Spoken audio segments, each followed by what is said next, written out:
Okay, Glenn, we've had a few days since the Cardiff Test, and a bit of time to reflect. How do you now look back on Australia's performance, and now you've had a few days to kind of let it sink in and gather your thoughts on it? Yeah, no, I think we're expecting a bit more from Australia coming over here. They've been playing good cricket of late. They hadn't sort of really been challenged since they were in the UAE against Pakistan, where that tour didn't go too well with the Test. But since then, they haven't been beaten on the Test arena, and they went on to win the World Cup. So they've been playing some good, positive cricket. Come over here, they had their opportunities early, but from the moment Joe Root got dropped, England just dominated, and Australia didn't really have too many answers. I think they over-attacked a little bit in that first Test match. Whether they were a little bit complacent going into this Test, I'm not sure. It took them a while just to find their line, or more so their length as a bowling unit. They sort of bowled sometimes a little bit too full or a little bit too short. They didn't really hit that right length. Michael Clarke set quite aggressive fields, which you expect from an Australian captain. That's the way we play, and I think didn't adjust quickly enough. We saw the way England bowled that first session, and then that first innings, and then when Australia went back out in the field, they bowled a lot better in that second innings, set better field placement. So they did adjust, but not quickly enough.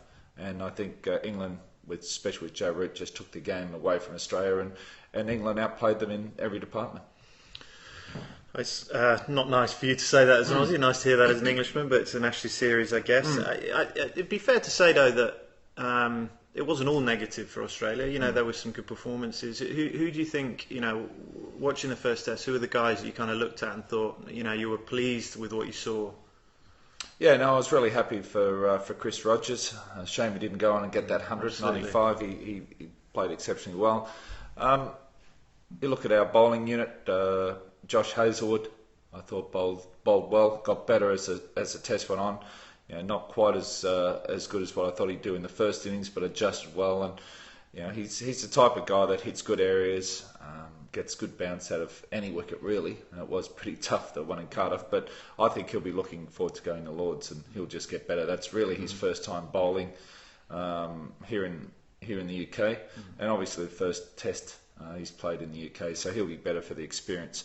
There was positives. Mitchell Starc? Mitchell Starc showed that he's a wicket taker. There's no doubt about that. He's going to go for a few runs, but he's a wicket taker. Walked off the field with 5 wickets in that first innings, and I think Australia needs him to be fit and playing, because he's one guy that I think did unsettle the English batsman a little bit with the swing and the pace he got. Yeah, he bowls wicket-taking balls, isn't he? That's for sure. Without a doubt. Okay, and then I guess the concerns for the Australian side, and we'll kind of pick up that Mitchell Starc thing a little bit. Not that he's a concern, but how he fits into it.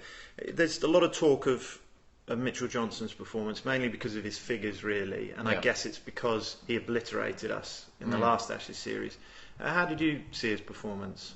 I actually thought it wasn't as bad as everyone's making out, or his figures suggested.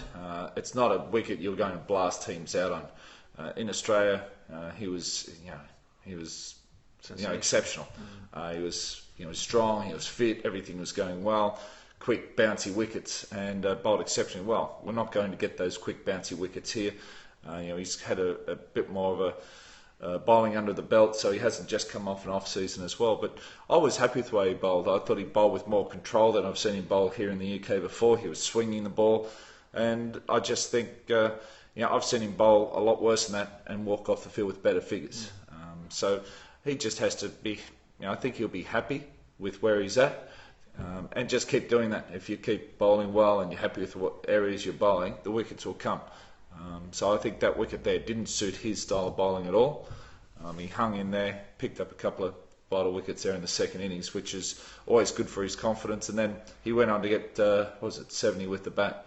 And the funny thing with Mitchell Johnson is every time I see him score runs, the next innings he takes wickets. So there is a bit of a break, 3 or 4 days between the tests. So I'll see how he fronts up here at Lords. But if he scores runs in the first innings, generally takes wickets shortly after. And I'm not overly concerned with Mitchell Johnson.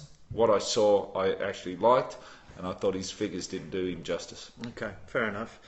Um, I'll move on now to it was obviously a concern his performance in Cardiff in Brad Haddon, but really the sad news that he's pulling himself out of the second test because of personal reasons. That's sad, I'm sure, for you to hear as well. Oh, without a doubt. He's a great guy, Hads, and what he and his family have been through is tough. You don't wish that on anyone, and he's amazing character and strength he's shown, and all our thoughts are with him and his family, and hoping everything turns out well. But he's a big player for the Australian team. He's an experienced player. He's done well in the past so many times, and all our thoughts will be with him and his family. Do you know much about Neville, who will replace him? Little bits and pieces. He's New South Wales keeper when Brad Haddon's not there, and by reports he's been playing pretty well. He's in form with the bat. He's been gloving him quite well, so I think he'll really look forward to the opportunity to play his first Test match, to make your debut at Lord's. Wow. is as good as it gets. And if talking to the boys, if he's going as well as he is, then I'm looking forward to seeing how he goes too. I guess the other kind of focal point, I actually feel for the guy a lot, is Shane Watson. He's taken a lot of flack from the first test, and there's growing reports that he's not going to be selected. That's not been confirmed, but how do you reflect on his performance and where he's at? Yeah, no, Watto's he's a good mate of mine as well, and I always said he had the potential to be one of the best all-rounders of all time. Unfortunately, he probably hasn't lived up to those expectations, and he'll probably be the first to admit that. But I was a little bit disappointed with the way he got out each time. If it was any other batsman, I reckon he would have been given the benefit of the doubt. He's got to the stage now where I remember the last series over here where he got out LBW quite a few times, and when you looked at the replays, they were just clipping leg stump, and I thought, so many other batsmen get the benefit of the doubt, and the fact that they targeted him that way and got him out both times, is a concern. That it's a concern for the selectors, and I really feel for Watto, because I think he's just he's got so much talent and ability, and just one little thing there where he plants his foot and the ball coming in, and I think the umpires know that that's how they're looking to get him out. Unfortunately, he's got out quite a few times. So I was hoping they wouldn't make too many changes, or wouldn't make any changes, because, as I said, Australia haven't lost a Test match or a series since back in September. So they've been playing some good cricket. To make too many changes straight away is more a knee-jerk reaction, I think. But if they've left Shane out for this Test match, it's a disappointing. But it's up to him now how hard he works to get back, because he's still a quality player. Yeah, and if I'd be interested to see how you'd bowl at Shane Watson. You would be hammering that front pad. You would be all over him. Well, I don't think there's any secrets anymore with how people bowl to batsmen and how batsmen are going to play. And for Shane, that's what everyone's targeting, and probably rightly so. And unfortunately for him, he fell that way twice in that first Test match. Yeah.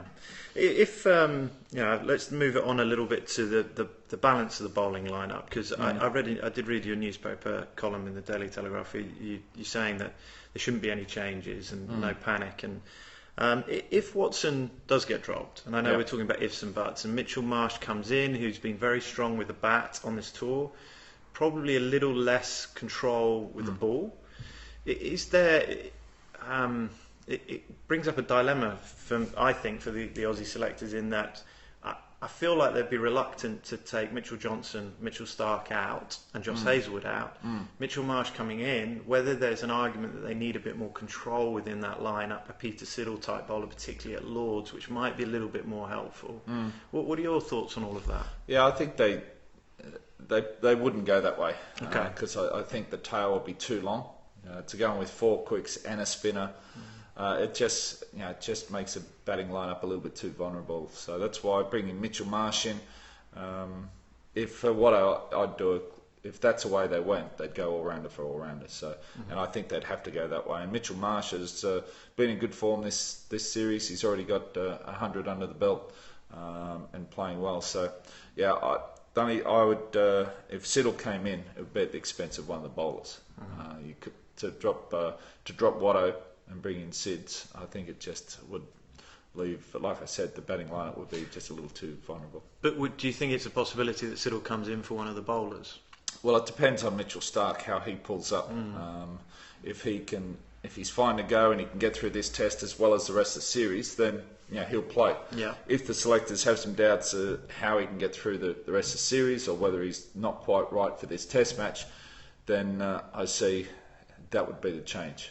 Like I said, Mitchell Johnson, I saw enough there to keep me happy to think that a good bowling performance or wicket-taking performance isn't too far away. Josh Hazlewood, you need him in the team too, and I think he's really going to enjoy bowling at Lords with the slope there. So, the only way Peter Siddle will come in is for Mitchell Starc if he doesn't pull up. And I've heard Peter Siddle's been bowling quicker, he's going to bowl good areas and build pressure. And I think, given the opportunity, he'll do well too. Okay, great. And if you're doing the team talk for the Australian cricket team, what would be your words of advice for their approach tomorrow? How they go into it. What would you tell them? Well, the first thing would be playing at Lords and just how special it is. And you go through the tradition and the honour and everything that Lords is. I know Steve Waugh was always a big one for that, because it is a very special place to play. Australians have always enjoyed playing at Lords. I think we hadn't lost a test there for over 70 years. I know England's won the last one or two, I think, against Australia, but it is a special place, so you'd start with that. Secondly, you'd talk about, okay, that first test was a bit of a hiccup. Maybe we're a little bit complacent, or we weren't ready for what England were going to throw up.